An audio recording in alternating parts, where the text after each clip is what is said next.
ಮಕ್ಕಳಿಗೆ ಜೈ ಜವಾನ್.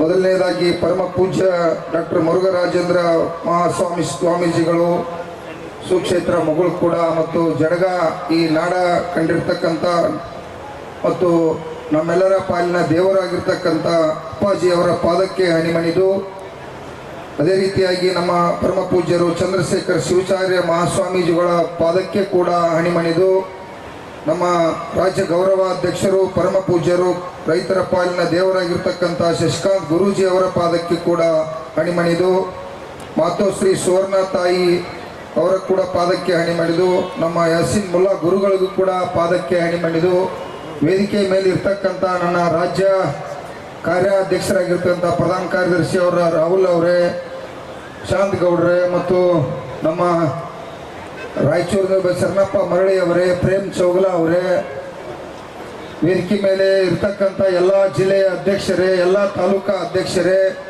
ಮತ್ತು ಎಲ್ಲ ನನ್ನ ತಾಯಿಯಂದಿರೇ, ಎಲ್ಲ ಪತ್ರಿಕಾ ಮತ್ತು ಮೀಡಿಯಾ ನನ್ನ ದೇವರುಗಳೇ, ಎಲ್ಲ ನನ್ನ ದೇವರುಗಳಿಗೆ, ರೈತ ದೇವರುಗಳಿಗೆ ನಮಸ್ಕಾರನ ಹೇಳುತ್ತಾ, ಯಾಕಂದ್ರೆ ಇವತ್ತು ಭಾಳಷ್ಟು ಜನ ಕೂಡ ಸೇರ್ಬೇಕಾಗಿತ್ತು. ನಮಗೆಲ್ಲ ಕೂಡ ಬೇಜಾರಾಯ್ತು. ಯಾಕಂತಂದ್ರೆ ಕಾರಣ ಕೂಡ ಇದೆ. ಮದುವೆ ಮತ್ತು ಜಾತ್ರೆ ಸಮಾರಂಭ ಒಳ್ಳೆ ದಿವಸ ಇರೋದ್ರಿಂದ ನೂರಾರು ಕಡೆ ಮದುವೆ ಎಲ್ಲ ಜಿಲ್ಲೆ ಒಳಗೆ ಕೂಡ ಕಾರ್ಯಕ್ರಮ ಇರೋದ್ರಿಂದ ಸ್ವಲ್ಪ ಜನ, ಸುಮಾರು ಒಂದು 10-15,000 ಜನ ನಾವು ಸೇರ್ಬೇಕಂತೇಳಿ ನಿರೀಕ್ಷೆ ಇಟ್ಟಿರ್ತಕ್ಕಂಥದ್ದು. ಅನಿವಾರ್ಯ ತಮ್ಮ ಮನೆ ಒಳಗಿರ ಅಂದರೆ ಬಂದಿಲ್ಲ, ಆದರೂ ಕೆಲವು ಜನ ತಾವೆಲ್ಲ ಕೂಡ ಬಂದಿದ್ದೀರ, ಸಂತೋಷ. ಈಗಾಗಲೇ ಭಾಳ ವಿಷಯಗಳನ್ನು ಚರ್ಚೆ ಮಾಡಬೇಕಾಗಿತ್ತು, ಟೈಮಿಂಗ್ ಇಲ್ಲ. ದುರ್ದೈವ ಹೆಂಗಪ್ಪ ಅಂದ್ರೆ ನೀವು ಬರೋದು 1 ಗಂಟೆಗೆ ಬರ್ತೀರಿ, 10 ಗಂಟೆ ಕಾರ್ಯಕ್ರಮ ನಮ್ಮ ಪೂಜ್ಯರ ಪ್ರಾರಂಭ ಮಾಡ್ನು ಅಂತ ಹೇಳಿರಿ. ನಾವೆಲ್ಲ ಅಧ್ಯಕ್ಷಗಳು ಬಂದಿದ್ದು, ಆದರೆ ರೈತ ದೇವರುಗಳು ಬರಬೇಕಲ್ಲ. ಯಾಕಂದರೆ ಹಣಕಾಸು ಮಾಡಿ ದಗದ ಮಾಡಿ ಮೇವು ಹೋಗೋದು ಬರೋ ಪರಿಸ್ಥಿತಿ ಇರ್ತಕ್ಕಂಥ ಜನಾಂಗ. ಅನಿವಾರ್ಯ ತಾವೆಲ್ಲ 1 ಗಂಟೆಗಾದರೂ ಬಂದಿರಿ, ಲೇಟ್ ಆಗಿತ್ತು. ಮತ್ತು ಪರಮ ಪೂಜ್ಯರು ಬೇರೆ ಕಡೆ ಕಾರ್ಯಕ್ರಮ ಹೊತ್ತಿಗೆ ಹೋಗ್ಬೇಕಾಗಿತ್ತು. ದಿನ ಹಲವಾರು ಜನ ನನ್ನ ಹಿರಿಯ ನಾಯಕರೆಲ್ಲ ಮಾತಾಡೋರ್ದಾರೆ. ಈಗೆಲ್ಲ ಪಾಪ ನಮಗೆ ಇಲ್ರಿ, ನಮಗೊಂದು 5 ನಿಮಿಷ ಅವಕಾಶ ಕೊಡ್ರಿ ಅಂತ ಹೇಳ್ತಕ್ಕಂಥದ್ದು. ಆದರೂ ಎಲ್ಲರಿಗೂ ಅವಕಾಶ ಕೊಡಲಿಕ್ಕೆ ಸಾಧ್ಯ ಆಗ್ತಾ ಇಲ್ಲ. ದಯವಿಟ್ಟು ಎಲ್ಲರೂ ಕೂಡ ಕ್ಷಮಿಸ್ರಿ. ಇವತ್ತು ನಮ್ಮ ಪರಿಸ್ಥಿತಿ ಏನಾಗೈತಪ್ಪ ಅಂದ್ರೆ, ಒಟ್ಟಾರೆ ಹೇಳ್ಬೇಕಪ್ಪ ಅಂದ್ರೆ, ಈ ಕೇಂದ್ರ ಸರ್ಕಾರ, ರಾಜ್ಯ ಸರ್ಕಾರ ನಮಗೆ ನಿರಂತರವಾಗಿ 79 ವರ್ಷಗಳಿಂದ ಬೆಳೆದಂತ ಬೆಳೆಗೆ ಯೋಗ್ಯವಾದ ಶ್ರಮಕ್ಕೆ ತಕ್ಕಂತೆ ಬೆಲೆ ಕೊಟ್ಟಿಲ್ಲ, ಒಳ್ಳೆ ನೀರಾವರಿಯನ್ನು ಕೊಟ್ಟಿಲ್ಲ, ಒಳ್ಳೆ ವಿದ್ಯುತ್ ಅನ್ನು ಕೊಟ್ಟಿಲ್ಲ. ಸಂಪೂರ್ಣ ನಮಗೆ ಮೋಸ ಮಾಡಿ ಈ ದೇಶದಾಗ 5 ನಿಮಿಷಕ್ಕೊಬ್ಬ ರೈತ ಆತ್ಮಹತ್ಯೆ ಮಾಡ್ಕೋತಾನ. ಈ ದೇಶದ ಪ್ರಧಾನಮಂತ್ರಿ ಕೂಡ ಸುಳ್ಳು ಹೇಳ್ತಾರೋ, ಈ ರಾಜ್ಯದ ಮುಖ್ಯಮಂತ್ರಿ ಕೂಡ ಹೇಳ್ತಾರೋ, ಈ ಕೇಂದ್ರ ಸರ್ಕಾರ, ರಾಜ್ಯ ಸರ್ಕಾರ ದಿನನಿತ್ಯ ರೈತರ ಗೋರಿ ಮೇಲೆ ರಾಜಕಾರಣ ಮಾಡತೈತಿ. ಆದ್ರೂ ಕೂಡ ನಾವು ರೈತರ ಅವರಿಗೆಲ್ಲ ಈ ದೇಶದಾಗ ಜನಸಂಖ್ಯೆ ಒಳಗೆ ನಾವು ಹೆಚ್ಚೋದು, ಮತದಾನ ಒಳಗೆ ಹೆಚ್ಚೋದು, ಭೂಮಿ ಒಳಗೆ ಕೂಡ ನಾವು ಹೆಚ್ಚಿದ್ದಾಗೂ ಕೂಡ ಆತ್ಮಹತ್ಯೆ ಮಾಡ್ಕೋತು ಅಧಿಕಾರ ಕೊಟ್ಟದು. ಒಬ್ಬ ರಾಜಕಾರಣಿ, ಒಬ್ಬ ಶಾಸಕ, ಒಬ್ಬ ಸಂಸದ ನಮ್ಮ ಬದಲು ಗಂಭೀರವಾಗಿ ಚರ್ಚೆ ಮಾಡಿ ಮಾತಾಡ್ತಾ ಇಲ್ಲ. ನೋಡ್ರಿ, ವೋಟ್ ಹಾಕಿದವ್ರು ನೀವು, ಅವ್ರನ್ನ ಅಧಿಕಾರ ಕೊಟ್ಟವ್ರು ನೀವು. ಈ ದೇಶದ ಪ್ರಧಾನಮಂತ್ರಿ ಸ್ವಾಮಿನಾಥನ್ ವರದಿ ಜಾರಿಗೆ ತರ್ತೀವಿ, ನಿಮ್ಮ ರೇಟ್ ಡಬಲ್ ಮಾಡ್ತೀವಿ ಅಂತ ಹೇಳಿದ್ರೆ ನಾವು ಬಟ್ ನೋವಾಗುವಂಗ ಅಪ್ಪರ ವೋಟ್ ಹಾಕಿದವ್ರು ಎಲ್ಲರೂ ಅವರ, ಹಿಂದಿನವರು ಅವರ, ಇವರು ಅವರ. 11 ವರ್ಷ ಈ ದೇಶದ ಪ್ರಧಾನಮಂತ್ರಿ ಸ್ವಾಮಿನಾಥನ್ ವರದಿ ಜಾರಿಗೆ ಬಂದಿತ್ತಪ್ಪ ಅಂದ್ರೆ ನಾವು ಯಾರು ಹೋರಾಟ ಮಾಡೋ ಅವಶ್ಯಕತೆ ಇಲ್ಲ. ಕಬ್ಬಿಗೆ 9,500 ರೂಪಾಯಿ ರೇಟ್ ಹಾಕಿತ್ತು, ಭತ್ತಕ್ಕೆ 10,000 ಹಾಕಿತ್ತು, ಜೋಳ, ಮೆಕ್ಕೆಜೋಳ, ರಾಗಿ ಎಲ್ಲ ಕೂಡ ಇವತ್ತು 4 ಪಟ್ಟು ರೇಟ್ ಹಾಕಿದ್ದು. ಯಾರು ಕೂಡ ಅದ್ರ ಬದಲ ಚಿಂತನೆ ಇಲ್ಲ. ಇವತ್ತು ನೋಡ್ರಿ, ದೇಶದಾಗ ಅನ್ನ ಹಾಕ್ತಕ್ಕಂಥ ಅನ್ನ ಪರಂಪರೆ ನೀವು ಈ ನಾಡಿಗೆ ನಡೆದಾಡಕ್ಕೆ ಶಕ್ತಿ ಕೊಟ್ಟಿರ್ತಕ್ಕಂಥ ದೇವರುಗಳು ಇವತ್ತು ದೇವರುಗಳು ಆತ್ಮಹತ್ಯೆ ಮಾಡ್ಕೋತಂದ್ರ ಈ ಕಾರ್ಯಾಂಗ ಮತ್ತು ನ್ಯಾಯಾಂಗ, ಶಾಸಕಾಂಗ 3 ವ್ಯವಸ್ಥೆ ಇವತ್ತು ಅಂಬೇಡ್ಕರ್ ಅವರು, ಗಾಂಧೀಜಿ ಅವರು ಸ್ವತಂತ್ರ ನಮಗೆ ಯಾಕೆ ತಂದು ಕೊಟ್ಟರು? ಕಷ್ಟ ಆಗಿರ್ತಕ್ಕಂಥ ಜನಾಂಗ ಸಮಾನವಾಗಿ ಬದುಕಬೇಕು ಅಂತ ಹೇಳಿ ಕೊಟ್ಟಾರ. ಏನಾಗತ್ತೈತಿ ಇವತ್ತು ನಮ್ಮ ಹಳ್ಳಿಗಳಿಗೆ? ಇವತ್ತು ನೋಡ್ರಿ, ಬಿಜಾಪುರ ಜಿಲ್ಲೆ ಒಳಗ 500 ಕೆರೆಗಳದಾವ. 500 ಕೆರೆಗಳನ್ನು ತುಂಬಿಸ್ತಕ್ಕಂಥದ್ದು ಆಗ್ಬೇಕಾಗಿತ್ತು. ರಾಜ್ಯದಲ್ಲಿ ಇರ್ತಕ್ಕಂಥ ಎಲ್ಲ ಸಾವಿರಾರು ಕೆರೆಗಳು ತುಂಬಿಸ್ಬೇಕಾಗಿತ್ತು. ಕೆರೆಗಳೆಲ್ಲ ಹೂಳೆತ್ತಬೇಕಾಗಿತ್ತು. ಕೆರೆಗಳನ್ನ ಎಲ್ಲ ಅಲ್ಲಿ ಒತ್ತುವರಿ ಮಾಡಿದರು. ಅದನ್ನ ಸರಿ ದಾರಿಗೆ ತಂದು ಅದಕ್ಕೆಲ್ಲ ಕಟ್ಟಡ ಕಟ್ಟಿಸ್ತಕ್ಕಂಥದ್ದು ಆಗ್ಬೇಕಾಗಿದೆ. ಹಲವಾರು ನೀರಾವರಿ ಯೋಜನೆಗಳು 10 ವರ್ಷದಿಂದ ವಿಳಂಬ ಆಗಿದಾವೆ. ಉದಾಹರಣೆಗೆ ನಮ್ಮ ಬೆಳಗಾವಿ ಜಿಲ್ಲೆ ರಾಮದುರ್ಗ ತಾಲೂಕದಾಗ ವೀರಭದ್ರೇಶ್ವರ ಬಸವೇಶ್ವರ ಏತ್ ನೀರಾವರಿ ಅನ್ನುವಂಥದ ಸುಮಾರು 10-15 ವರ್ಷದಿಂದ ನೀರಾವರಿ ಯೋಜನೆ ಸ್ಯಾಂಕ್ಷನ್ ಆಗಿ ಎಲ್ಲ ವರ್ಕ್ ಮುಗಿದ. ಭಾಳ ಅಂದ್ರೆ 10-15% ಕೆಲಸ ಉಳಿದ್ರಿ ಅಜ್ಜಾರ.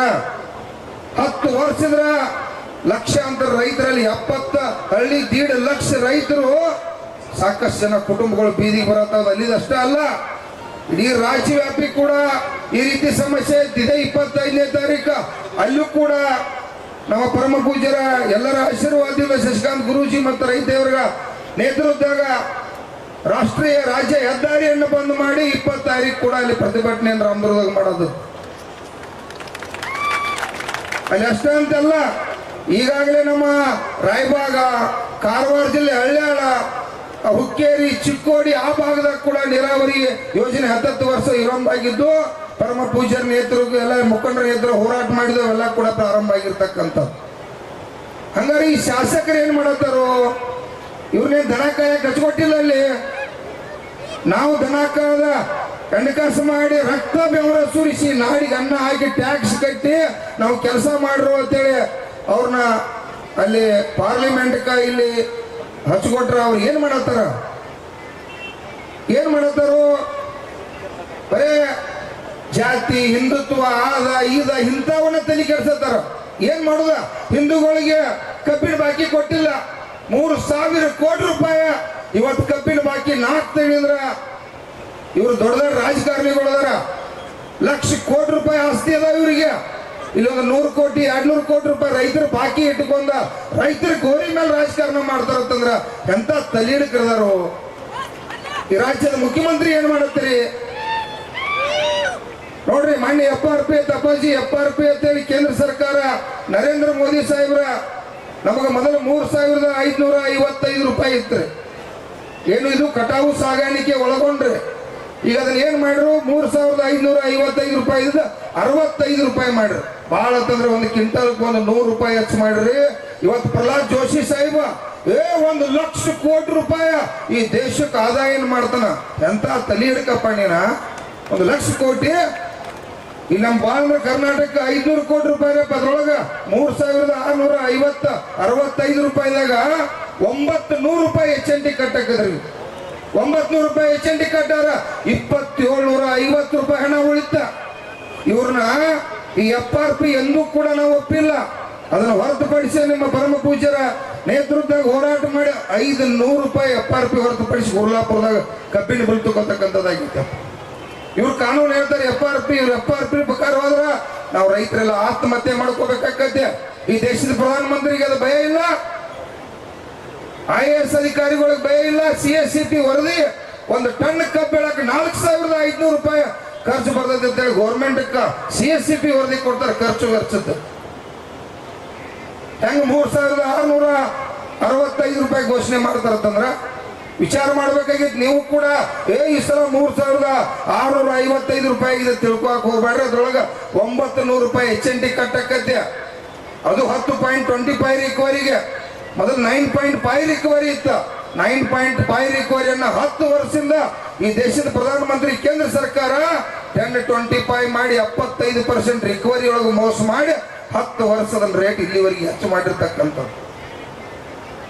ತೂಕದಾಗ ಕೂಡ ಇವತ್ತ ಶಿವಾನಂದ ಪಾಟೀಲ್ ಸಾಹೇಬರು ರಾಜ್ಯದ ಮುಖ್ಯಮಂತ್ರಿ ಅವ್ರು ಹೇಳ್ರ 90 ಕೋಟಿ ರೂಪಾಯಿ 2 ವರ್ಷದ ಹಣ ತೆಗೆದಿಟ್ಟಿದಾರ. ಇಲ್ಲಿವರೆಗೆ ರಾಜ್ಯದಾಗ ಎಲ್ಲೂ ಕೂಡ ತೂಕದ ಸೇತುವೆಗಳನ್ನ ಕುಣಿಸ್ತಾ ಇಲ್ಲ. ಯಾಕ 90 ಕೋಟಿ ರೂಪಾಯಿ ಹಣ ತೆಗೆದಿಟ್ಟು ಎಲ್ಲಾರು ಸಾಕಷ್ಟು ಸರ್ಕಲ್ಗಳು ಅದಾವ. 4 ಕಾರ್ಖಾನೆ ಹೋಗ್ತಕ್ಕಂಥ ಸರ್ಕಲ್ದಲ್ಲಿ ಅಂತ ಸರ್ಕಲ್ದಾಗ 1 ಕೋಟಿ ಬಿಟ್ಟು 2 ಕೋಟಿ ಜಾಗ ಖರೀದಿ ಮಾಡಿ ಅಲ್ಲಿ ಸರ್ಕಲ್ದಾಗ ಎವ್ರಿಜನ್ ಕುಣಿಸ್ಬೇಕಾಗಿತ್ತು. ಅದನ್ನ ಮಾಡ್ತಾ ಇಲ್ಲ ನೋಡ್ರಿ. ದಯವಿಟ್ಟು ನಿಮಗೆಲ್ಲ ಮಾತಾಡ್ಬೇಕಂದ್ರೆ ಬಹಳ ವಿಷಯ. ರೈತರು ಉದ್ಧಾರ ಆಗ್ಬೇಕಪ್ಪ, ರೈತರು ನಾವು ಆರ್ಥಿಕವಾಗಿ ಪ್ರಬಲ ಆಗ್ಬೇಕಪ್ಪ ಅಂದ್ರೆ ನೀವು ದೇವರುಗಳ ಮನಸ್ಸು ಮಾಡ್ಬೇಕು. ನೀವೆಲ್ಲರೇ ಇನ್ನು ಮದುವೆ ಜಾತ್ರೆ ಕಾರ್ಯಕ್ರಮ ಅಂದ್ರೆ ಬದುಕು ಕೂಡ ಹಾಗಾಗಿ ಹೋಗ್ತದೆ. ಬಿಡ್ರಿ, ನಿಮ್ಮನ್ನ ಯಾರು ಉದ್ಧಾರ ಮಾಡುದಿಲ್ಲ. ಯಾವ ಪಕ್ಷ 79 ವರ್ಷ ಉದ್ಧಾರ ಮಾಡಿಲ್ಲ, ಇನ್ಯಾರು ಮಾಡ್ತಾರೆ ನಿಮ್ಮನ್ನ? ನೋಡ್ರಿ, ಕರ್ನಾಟಕದಾಗ ನಾವು 5 ರಿಂದ 6 ಕೋಟಿ ರೈತರದು. 1 ಕೋಟಿ ಮಂದಿ ಅಪ್ಪಾಜಿ ಅವ್ರನ್ನ ಒಕ್ಕಟ್ಟಾಗೋದು ಬಹಳ ದೊಡ್ಡದಲ್ರಿ. ನಿಮ್ಮ ನೇತೃತ್ವದಾಗ, ನಮ್ಮೆಲ್ಲ ಪರಮ ಪೂಜ್ಯರ ನೇತೃತ್ವದಾಗ 1 ಕೋಟಿ ಮಂದಿ ನಾವೇನಾರ ಒಕ್ಕಟ್ಟಾದು ಅಂದ್ರ ಈ ದೇಶದ ಪ್ರಧಾನ ಮಂತ್ರಿ ಏನ್ 550 ಮಂದಿ ಸಂಸದರು, 224 ಮಂದಿ ನಿಮ್ಮ ಕೈ ಮುಗಿದು ಊಟ ಬಸಿ ತೆಗೆದು ನಿಮಗೆ ಬೆಲೆ ನಿಗದಿ ಮಾಡ್ತಾರ. ಅದಕ್ಕ ನೀವು ರೈತ ದೇವ್ರುಗಳು, ನಾಡಿನ ರೈತ ದೇವ್ರುಗಳು ತೀರ್ಮಾನ ಮಾಡ್ಬೇಕ. ಬರ್ಬೇಕಾರ ಅಂಜಾತೀರಿ, ಮಾರಾಯ ನೀವು ಬಿಜೆಪಿಗೆ ಓಟ್ ಹಾಕ್ರಿ, ಕಾಂಗ್ರೆಸ್ ಕರೆ ಹಾಕ್ರಿ, JDS ಕರೆ ಹಾಕ್ರಿ, ಹಾಳಾಗಿ ಹೋಗ್ಲಿ. ಅವ್ರ ಬಟ್ ಕಣ್ಣಾಗಿ ಚುಚ್ಚಿರ್ಕರೆ ನಿಮ್ಮ ಬದುಕಿಗಾಗಿ ಬರ್ರಿ, ಕಬ್ಬಿಗೆ ರೇಟ್ ಆಗಿ ಬರ್ರಿ. ನೋಡ್ರಿ, ಮನೆ ಗುರ್ಲಾಪುರದಾಗ ಅಪ್ಪಾಜಿ ಹೋರಾಟ ಮಾಡಿದ್ವು. 10 ದಿನ ಹೋರಾಟ ಮಾಡ್ರ. ಬಿಜೆಪಿ ಆಗಿ JDS ಕಾಂಗ್ರೆಸ್ ಎಲ್ಲದ್ರ ಕಾರ್ಖಾನೆ ಮಾಲೀಕರದಾರ.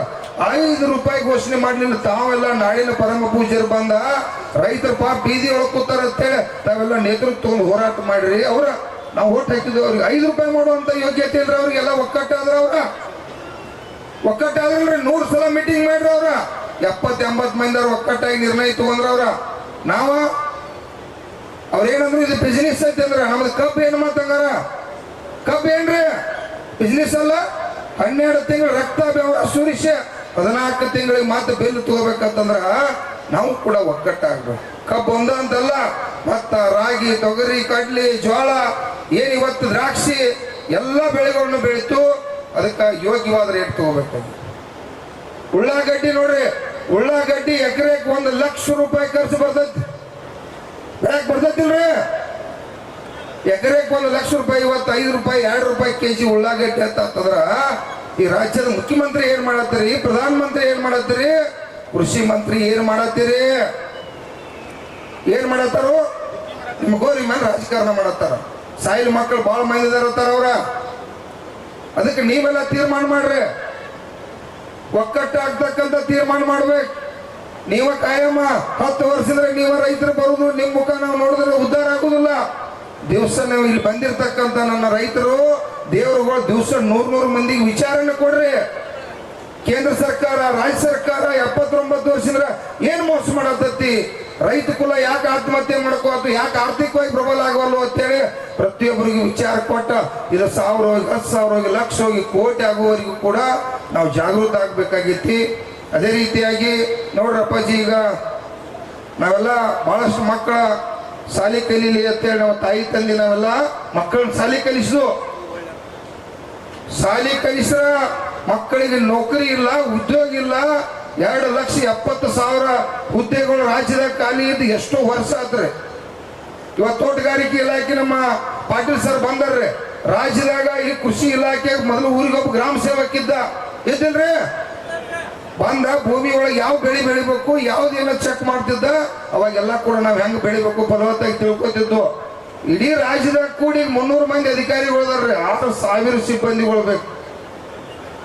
ಏನ್ ಮಾಡೋರು ಹೇಳ್ರಿ? ಅದು ಕೃಷಿ ಇಲಾಖೆ ಒಂದು ಡೆಮಿಗಾಗಿ, ತೋಟಗಾರಿಕೆ ಇಲಾಖೆ ಒಂದು ಡೆಮಿ ಬೇಸ್ ತೋರ್ಸಕ್. ಶಿಕ್ಷಕರು ನೋಡ್ರಿ, ಶಿಕ್ಷಕರ 80,000 ಹುದ್ದೆಗಳನ್ನ ತುಂಬ್ಕೋಬೇಕು ಅಪ್ಪಾಜಿ. ಯಾಕೆ ಗೌರ್ಮೆಂಟ್ ಶಿಕ್ಷಣ ಡೆವಲಪ್ಮೆಂಟ್ ಆಗಿ ಶಿಕ್ಷಕರಿಲ್ಲ? ಟೋಟಲ್ 2,70,000 ಹುದ್ದೆಗಳನ್ನು ತಗೋಬೇಕು. ನಮ್ಮ ಮಕ್ಕಳು ಇವತ್ತು 34-35 ವಯಸ್ಸಾಗಿ ಡೇಟ್ ಡಿಬಾರ್ ಆಗಿ ಅವರೆಲ್ಲ ಕೂಡ ಆತ್ಮಹತ್ಯೆ ಮಾಡ್ಕೋತಕ್ಕಂಥ ಸಂದರ್ಭ. ಅದನ್ನು ಕೂಡ ಈಗ ನಮ್ಮ ಶಶಿಕಾಂತ್ ಗುರೂಜಿ ಎಲ್ಲರ ಪರಮ ಪೂಜ್ಯರ ರೈತರ ನೇತೃತ್ವದಾಗ ಮತ್ತು ಏನು ಇವತ್ತ ನಿರುದ್ಯೋಗ ನಮ್ಮ ಯುವಕರಾಗ್ಯಾರು ಅವ್ರ ತಂದೆ ತಾಯಿ ನೇತೃತ್ವದಾಗ ಇವತ್ತು ನಾಳೆ ನಾವು ಧಾರವಾಡದಾಗ ಇನ್ನೊಂದು 15 ದಿವಸನಾಗ ಒಂದು ಡೇಟ್ ಫಿಕ್ಸ್ ಮಾಡಿ ಲಕ್ಷಾಂತರ ಜನ ಕೂಡಿ ಅವರಿಗೆ ಉದ್ಯೋಗ ಕೊಡ್ಲೇಬೇಕು. 2,40,000-60,000 ಹುದ್ದೆಗಳನ್ನ ಈ ಮುಖ್ಯಮಂತ್ರಿ ತುಂಬ್ಕೋಲೇಬೇಕು. ತುಂಬುವವರಿಗೆ ಹೇಳಂಗಿಲ್ಲ, ಅದು ಹೋರಾಟ ಕೂಡ ಮಾಡ್ಬೇಕಂತ ನಿರ್ಣಯ ಮಾಡಿರ್ತಕ್ಕಂಥದ್ದು. ಯಾಕಂದ್ರೆ ನಮ್ಮ ಮಕ್ಕಳವ್ರ, ನಮ್ಮ ಅಂತಂಬದಾರ. ಈ ರೀತಿ ಹಲವಾರು ವಿಚಾರದಾಗ ಕೂಡ ಇವತ್ತ ಸರ್ಕಾರ ಮೋಸ ಮಾಡತ್ತದ. ರಾಜ್ಯದ ಮುಖ್ಯಮಂತ್ರಿ ಕೂಡ ಸುಳ್ಳು ಹೇಳೋದು, ಎಲ್ಲರೂ ಸುಳ್ಳು ಹೇಳೋದು. ಸುಳ್ಳು ಹೇಳೋ ಕಂಪನಿ ಆಗೈತಿದ್ ರಾಜಕಾರಣ ಅಂದ್ರ. ಯಾಕೆ ನಿಮ್ ಬದಲು ಚಿಂತನೆ ಮಾಡಂಗಿಲ್ಲ? ಯಾಕೆ ಕಬ್ಬಿನ ಬಾಕಿ ಕೇಳಂಗಿಲ್ಲ? ಹಲವಾರು ರೈತರು ಯಾಕೆ ಸಾಯತ್ತಾರೋ? ಉಳ್ಳಾಗಡ್ಡಿ ಬೆಳಿ, ಮತ್ತೊಂದು ಬೆಳಿ, ದ್ರಾಕ್ಷಿ ಎಲ್ಲ ಕೂಡ ಈ ಭಾಗದಾಗ ದಾಳಂಬಿ ಬೆಳಿತಾರ. ಬಿಜಾಪುರದಾಗ ಅಲ್ಲಿ ಕೂಡ ಯೋಗ್ಯವಾದ ರೇಟ್ ಇಲ್ಲ. ಇವತ್ತು ಕಾಯಿಪಲ್ಲೆ ನಾವು ಗಟ್ಟದಾಗಿಟ್ಟು ಮಾರಬೇಕಾಗಿತ್ತೆ, ಚಪ್ಪಲ್ಗಳನ್ನ ಎಸಿ ರೂಮ್ದಾಗ ಇಟ್ಟು ಮಾರ್ತಕ್ಕಂಥದ್ದು ದುರ್ದೈವ. ಹಣ್ಣವನ್ನ ಬೀದಿ ಒಳಗೆ ಮಾರ್ತಕ್ಕಂಥದ್ದು ಅದಕ್ಕೊಂದು ವ್ಯವಸ್ಥೆ ಇಲ್ಲ. ಈ ರೀತಿ ಪ್ರತಿಯೊಂದು ವಿಚಾರದಾಗ ಕೂಡ ಈ ರೈತರಿಗೆ ಮೋಸ ಆಗತ್ತತಿ. ಅದಕ್ಕಾಗಿ ಸರ್ವೇರ್ ಕೂಡ ನೋಡ್ರಿ, ಇವತ್ತು ಸರ್ವೇರ ಪಾಪ ಅವ್ರಿಗೂ ಕೂಡ ಸುಮಾರು 10,000 ಮಂದಿ ಸರ್ವೇರ್ನ ಅವ್ರ ಉದ್ಯೋಗದಾಗ ಕಾಯಂಗೊಳಿಸ್ಕೋಬೇಕು. ಬೇಕಾದ್ರೆ ಅವರಿಗೆ ಇಂತಿಷ್ಟು ತಿಂಗಳ ಫಿಕ್ಸ್ ಪಗಾರ ಮಾಡ್ಬೇಕಂತೇಳಿ ಅವರು ಕೂಡ ಹೊರಗದವರಿಗೆ ಒಂದು 2 ತಿಂಗಳಾದ ಹೋರಾಟ ಮಾಡ್ತಾರೆ ಬೀದಿ ಒಳಗ. ಸುಮಾರು 10 ಲಕ್ಷ ನಮ್ಮಲ್ಲಿ ಕೆಲಸಗಳು ಸರ್ವೆ ಡಿಪಾರ್ಟ್ಮೆಂಟ್ದಾಗ ಕೆಲಸ ಉಳ್ತಾವ. ಅದು ಕೂಡ ಈ ರಾಜ್ಯದ ಮುಖ್ಯಮಂತ್ರಿಗೆ ಚಿಂತಿಲ್ಲ. ಅವ್ರನ್ನು ತಕ್ಷಣ ತುಂಬಿಸ್ಕೋಬೇಕಿಲ್ಲ ಅಂದ್ರೆ ಅದಕ್ಕೂ ಕೂಡ ರೈತ ಸಂಘನ, ಯಾಕಂದ್ರೆ ಸರ್ವೆ ಎಲ್ಲ ಮಾಡೋದು ನಾವು ರೈತರದ. ಏನಾಗೈತಪ್ಪ ಅಂದ್ರೆ ಗುರುಗಳು ನಮ್ಮ ಬಾಳೆ ಇದೇನು 224 ಮಂದಿ 500 ಮಂದಿ ಇವ್ರೇನು ಚಿಂತೆ ಮಾಡುವಾರ ನಮ್ಮ ಬದಲು. ಇವ್ರಿಗೆಲ್ಲ ಓಟ್ ಹಾಕಿದವ್ರು ನೀವನ್ನ ಚಿಂತೆ ಮಾಡಿ ಅದನ್ನ ಬಗೆಹರಿಸುವಂತ ಕಾಲ ಬಂದೈತೆ ನೋಡ್ರಿ, ದುರ್ದೈವ ಅಂತ. ಅದಕ್ಕಾಗಿ ದಯವಿಟ್ಟು ಈಗ ಹಲವಾರು ವಿಚಾರಗಳು ಅದಾವ, ಇನ್ನ ಮಾತಾಡ್ರೆ ಭಾಳ ವಿಚಾರ ಅದಾವ. ಎಲ್ಲ ಮಾತಾಡ್ಕೋತ್ಕೊಂಡಾಗ ಟೈಮಿಂಗ್ ಇಲ್ಲ.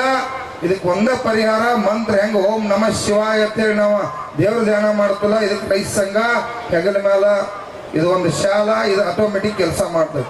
ಅದನ್ನೆಲ್ಲ ತಾವ ರೆಡಿ ಆಗ್ಬೇಕು. ಅಸಹ್ಯ ಪಡ್ಕೋಬೇಡ್ರಿ. ಅಸಹ್ಯ ಪಡ್ಕೊಂಡು ಅಂತಂದ್ರೆ ನಮ್ಮ ಬದುಕು ನಮ್ಮ ಅಂತಂದು ಸಾಯತ್ತ ಬಿಡ್ರಿ. ಏನ್ ಹೇಳತ್ತು ನಾವು ಸಾಯ್ದೂರ್ ಹೇಳತ್ತು, ಬಿಜೆಪಿಗೆ ಹಾಕ್ರಿ, ಕಾಂಗ್ರೆಸ್ಗೆ ಹಾಕ್ರಿ, JDS ಹಾಕ್ರಿ. ಹೋರಾಟ ಕರೆದಾಗ ಬರೀ ಸಮಾವೇಶ ಬಿಜಾಪುರದಾಗ ಕರೆದಾಗ 1 ಲಕ್ಷ ಮಂದಿ ಕೂಡ್ರಿ. 1 ಲಕ್ಷ ಮಂದಿ 10 ಲಕ್ಷ ಮಂದಿ ಆಗ್ರಿ. ಮಂಡಿ ಗುರ್ಲಾಪುರದಾಗ ನೀವೆಲ್ಲ 1 ಲಕ್ಷ ಜನ ಪಕ್ಷ ಜಾತಿ ಭೇದ ಬಿಟ್ಟು ತಣ್ಣು ಮಾಡಿದ್ರೆ ಬಂದ್ರಿ. ಅಲ್ಲಿ ಬಂದ ಸರ್ಕಾರ ನಿಮ್ಮನ್ನ ಕಾಲಂ ಬಿದ್ದು ಕೈ ಮುಗಿದ ಇವತ್ತ 300 500 ರೂಪಾಯಿ ಕಬ್ಬಿನ ಬಿಲ್ ಘೋಷಣೆ ಆತ್ರ. ಈ ಕಡೆ ಇಲ್ಲಿ ಎಲ್ರಿ ಈ ಅಲ್ಮೇಲ ಈ ಭಾಗದಾಗೆಲ್ಲ ಕೂಡ 2500 2600 ತಗೋತಿರ್ರಪ್ಪ ಅವರೆಲ್ಲ ರೇಟ್. ಇವತ್ತು ಗುರ್ಲಾಪುರ ಹೋರಾಡಿದ್ರೆ 500 ರೂಪಾಯಿ ಭಾಗಕ್ಕೆಲ್ಲ ಲಾಭ.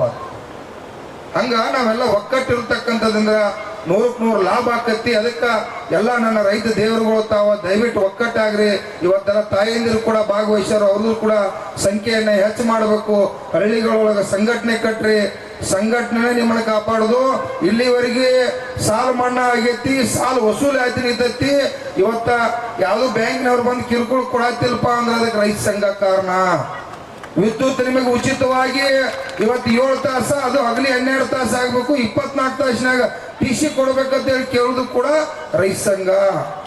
ಭ್ರಷ್ಟಾಚಾರಕ್ಕೆ ಮುಕ್ತ ಇವತ್ತು ಮಾಡ್ಬೇಕು ಅನ್ನೋದು ರೈತ ಸಂಘ. ಇವತ್ತು KRS ಪಕ್ಷದವ್ರು ಕೂಡ ಬಂದಾರ ಪಾಪ. ಅವರು ಕೂಡ ನಿರಂತರವಾಗಿ ರಾಜ್ಯವ್ಯಾಪಿ ಎಲ್ಲಾ ಕಡೆ ಈ ಭ್ರಷ್ಟಾಚಾರಕ್ಕೆ ವಿರುದ್ಧವಾಗಿ ಹೋರಾಟ ಮಾಡ್ತಾರೋ, ರೈತರ ಪರವಾಗಿ ಹೋರಾಟ ಮಾಡ್ತಾರೋ, ಅವ್ರಿಗೂ ಒಂದು ಜೋರಾಗಿ ಚಪ್ಪಾಳಿ ಬಾರಿಸ್ರು. ಯಾಕಂತಂದ್ರ ನಾವೆಲ್ಲರೂ ಕೂಡ ಒಕ್ಕಟ್ಟಾಗಬೇಕಾಗಿ ಸತ್ಯ ಅನ್ನೋದು ಒಂದು ಒಂದಲ್ಲಿ ಕೂಡಿದಪ್ಪ ಅಂದ್ರ ಈ ಕೆಟ್ಟ ವ್ಯವಸ್ಥೆ ದಿಕ್ಕೆಟ್ಟು ಹೋಗ್ತದೆ. ಇದೊಂದು ದುಡ್ಕೊಂಡ್ ತಿಂತಕ್ಕಂಥ ಜಾತಿ, ಬಡ್ಕೊಂಡ್ ತಿಂತಕ್ಕಂಥ ಜಾತಿಯನ್ನು ರಿಪೇರಿ ಮಾಡಕ್ಕಾಗಿ ನಾವೆಲ್ಲ ರೈತ ಸಂಘ ಮಾಡಬೇಕು ಅಂತ ಹೇಳಿ ತಮಗೆಲ್ಲರಿಗೂ ಕೂಡ ನಮಗೂ ಕೂಡ ಮಾತಾಡ್ಲಿಕ್ಕೆ ಅವಕಾಶ ಕೊಟ್ಟದಕ್ಕಾಗಿ ತಮಗೆಲ್ಲರಿಗೂ ಕೂಡ ಧನ್ಯವಾದ ಹೇಳ್ತಾ 12 ಮಾತುಗಳನ್ನು ಪರಮ ಪೂಜ್ಯರ ಪಾದಕ್ಕೆ ವಂದಿಸಿ ನಮಸ್ಕಾರ.